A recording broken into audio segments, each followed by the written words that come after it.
The ground operation that everyone's been talking about for the last week at least has, for all intents and purposes, begun. Hmm. The question now is, or what you and I and everyone else watching and observing this should be looking for, is the scope and the scale and the intensity of this ground operation. It could go in one of several ways. It could be a massive, large scale ground forces entering the Gaza Strip with the intent of eliminating or obliterating Hamas, and that entails almost inevitably a reoccupation, at least of large portions of the Gaza Strip. A second possibility, which we have started to want to see today, is what is called S&D, search and destroy, a term that, by the way, goes back to the American military in Vietnam in the 60s. That means smaller forces making pinpoint incursions into a given area, searching, destroying Hamas, and then leaving swiftly, meaning no encampment, no setting up headquarters, no immobile targets.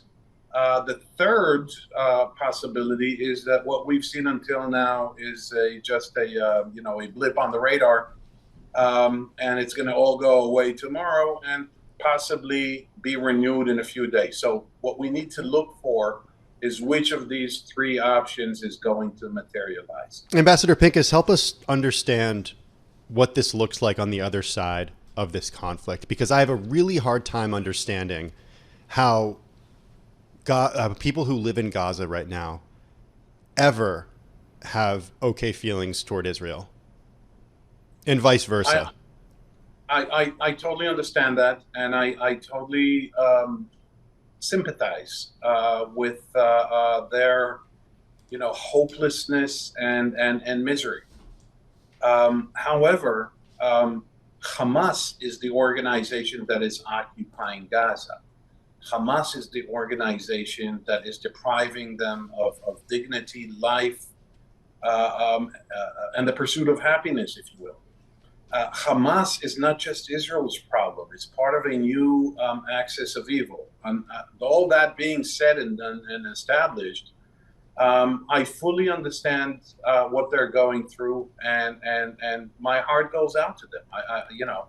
Not everyone in Gaza supports Hamas, and not everyone in Gaza condones the barbarity and the savagery of what they committed on October 7th. But even they do not deserve the fate or the havoc that Hamas has brought about on them. Ambassador Pinkas, I think no one would disagree. Terrorists are terrorists, and wherever they are, that is not a good situation.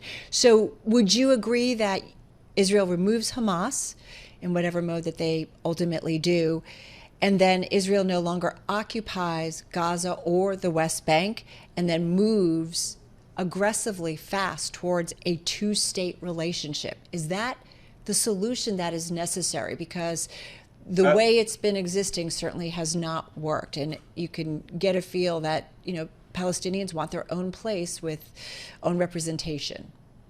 Well, what you just described, Carol, is the only silver lining that exists here, and I'm happy that you mentioned that, because while now 9.5 out of every 10 Israelis would dismiss you and deride you for even coming up with the two-state solution. On the other hand, I think that this October 7th was a point of inflection after which many people on both sides will realize, hopefully, will realize that this can't go on, and this is not sustainable.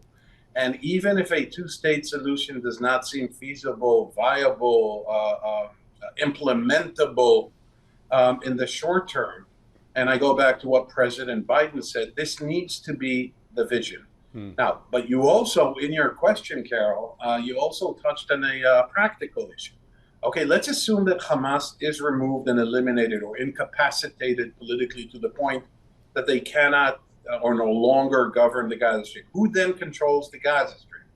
The Palestinian Authority, which Mr. Netanyahu's government has bent backwards to weaken and encroach on, cannot walk into Gaza on Israeli bayonets. The Americans are not seen, nor are they interested, but they're not seen by the Palestinians as honest brokers. Egypt can.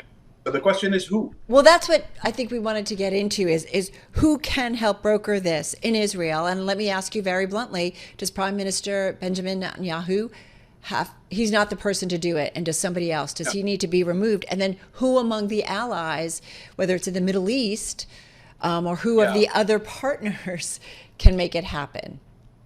Well, you asked two separate questions, one which is domestic political in Israel and one which is regional, who could do this?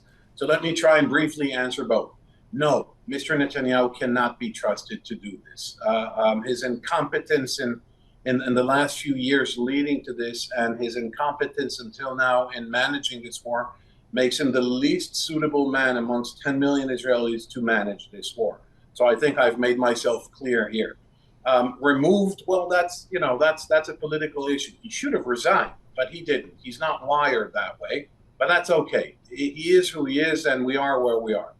So he is going to manage this war. And let's say, and I now move to the second part of your question, he now moves to eliminate Hamas, which I'm not sure that he's doing, by the way, because there doesn't seem to be a clear, coherent, and attainable political objective here. But let's assume that there is.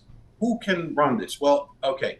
The only thing that could work in Gaza is to demilitarize it and put it under an international trusteeship. It sounds complicated, I know. It sounds not doable, I know. But then again, everything else was just about bloodshed and carnage. There needs to be, a combination of the Arab and NATO and the Saudis and so on.